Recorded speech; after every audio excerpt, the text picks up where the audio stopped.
Would you buy this? This is the all-new electric Toyota CHR Plus. And honestly, this is not what I expected from Toyota. Because if you remember the previous CHR, the hybrid version, it was already a very bold design. Sharp lines, aggressive styling, very coupe-like, but at the same time, it did feel a bit over the top. This one though, it feels like Toyota took that same idea and just refined it. Starting with the front, you now get this full EV Hammerhead design. It's cleaner, sharper, and a lot more modern. It feels more premium, more intentional, not just trying to look sporty, but actually designed with a purpose. And as you walk around the car, you still get that coupe SUV shape, but now it feels more balanced. The roofline flows better, the proportions look right, and overall, the car just feels more mature. And honestly, that's where the biggest difference is. The old hybrid CHR felt like it was trying to stand out. This new electric one doesn't try, it just does. It's still bold, still aggressive, but now it feels cleaner, more aerodynamic, and more premium overall. And it's not just about design, this actually helps with efficiency and range, which is a big deal for an EV like this. But here's the interesting part, because even though it looks better, it also feels very different. Toyota says this is not just an electric version of the old CHR, it's basically a completely new car, built from the ground up as an EV. And you can feel that in the design. It's more confident, more modern, but maybe also a bit less crazy than before. Now let's move to the back seat. And honestly, this is where things get interesting.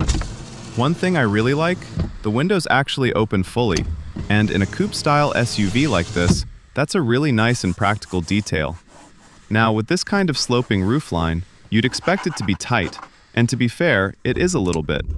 The materials still feel solid and well put together, and Toyota kept that same modern, slightly premium feel from the front. When it comes to space, it's decent. But let's be honest here. If your height is around 170 to 180, you'll be comfortable for daily driving. But if you're taller, around 185 or more, you'll start to feel the roofline, especially on longer trips. And that's where the difference shows compared to something like the Volkswagen ID.4. Because that car is clearly more focused on space, with better headroom and a more open feeling in the back. But compared to the old hybrid CHR, this is definitely an improvement. More usable space, more width, and overall more practical than before. Now coming to the front of the car, and this is something I think some people will notice straight away. There's actually no frunk here. And for an EV in 2026, that's a bit surprising. Because a lot of competitors, like Tesla or even some other EVs in this segment, are starting to offer front storage as a bonus. Now, it's not a deal breaker, but it would have been a nice extra space for things like charging cables, small bags, or just keeping the trunk more organized. So instead, everything has to go in the back. Now, getting into the driver's seat. And honestly, this is where the car starts to make a lot more sense.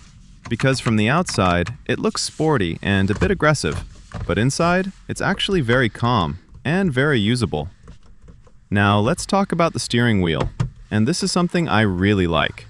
Toyota kept proper physical buttons here. You've got controls for media, driving info, assistance systems. Everything is right under your fingers.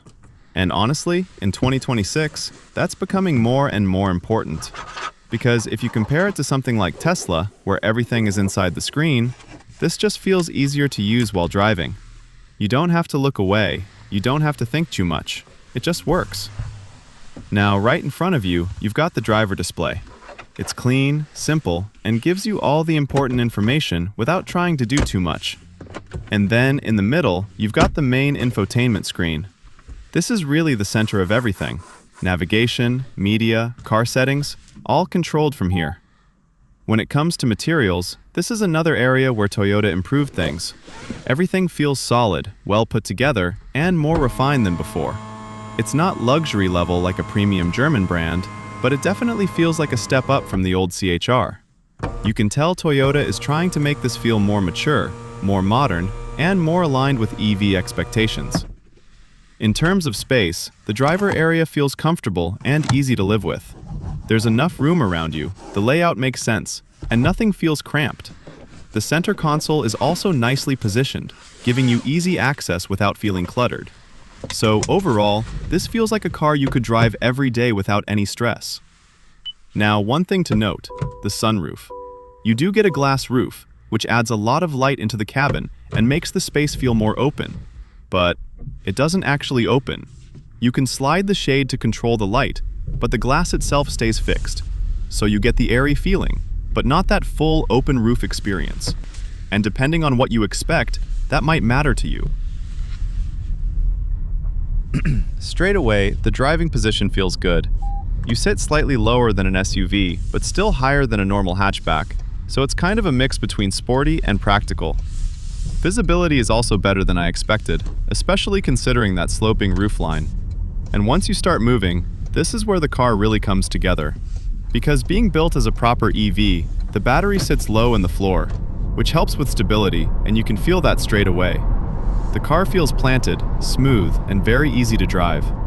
It's not trying to be overly sporty, it's more about comfort and daily usability. Now when it comes to battery and range, this is where things get interesting. You've got two battery options, around 57 kilowatt hours and a larger 77 kilowatt hours. And with the bigger battery, Toyota is targeting up to around 600 kilometers of range, which is actually very strong for this segment. In real life, depending on how you drive, you're probably looking at around 400 to 500 kilometers, which is more than enough for daily use and even longer trips. Charging is also pretty solid. You can go from 10 to 80% in around 30 minutes with fast charging, which means it's not going to slow you down too much on longer journeys. And for daily use, you can just charge it overnight at home and you're good to go. And this is where the comparison gets interesting. If you look at something like the Volkswagen ID.4, that car is bigger and more focused on space and comfort. Then you've got the Tesla Model Y, faster, more performance-focused, and more minimal inside. But this CHR Plus sits somewhere in between.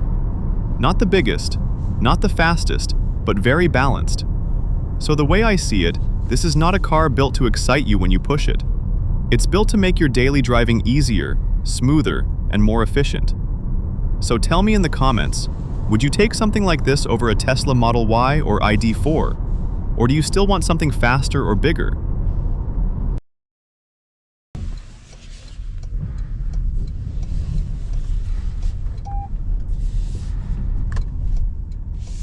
One feature that really stands out here is the auto parking. And this is not just a simple assist. The car can actually park itself. You select the parking spot, and from that moment, the car takes over completely. Steering, acceleration, braking, everything is handled for you. And honestly, it feels very smooth and controlled. It doesn't rush, it doesn't feel aggressive. It feels like a careful driver doing the job properly. In tight parking situations, especially in the city, this makes a real difference. You don't have to correct your angle, reverse again, or stress about the space. The car just handles it. Compared to something like Tesla, which also offers self-parking features, this actually feels very competitive.